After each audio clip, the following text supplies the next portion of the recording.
We're going to try. We're going to try Dubai chocolate. But we only have this, the pistachio. And? Can't get kanafe of it. And then, what's this? Mine yan. Biscoff. Biscoff. So we're going to try both. We're going to try both.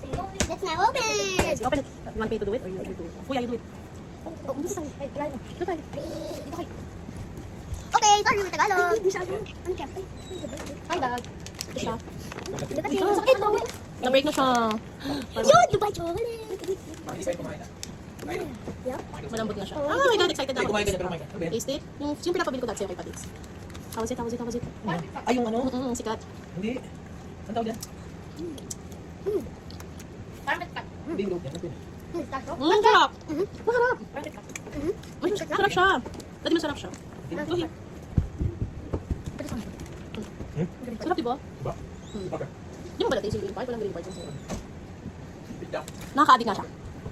Thank you, Mark Yakat. Shout out sa'yo. Mama, tutuloy ko. Ang the other one, oh. You open this one. Saka isang sikat yan. Tatlo lang kasi available niya. Yung dalawa lang pala. Wala na yung baklava. Sarap na ito. Sweet. My God, nakaka-addict. Medyo pricey lang siya. 1.8. Pero kasi sa Dubai, parang nabanggit ni Doktora nun, ano na rin siya. Mahal na rin Ito, siya. wait. This is the Biscoff. Bisco? Wait. Naman will do. Sorry din. Isto.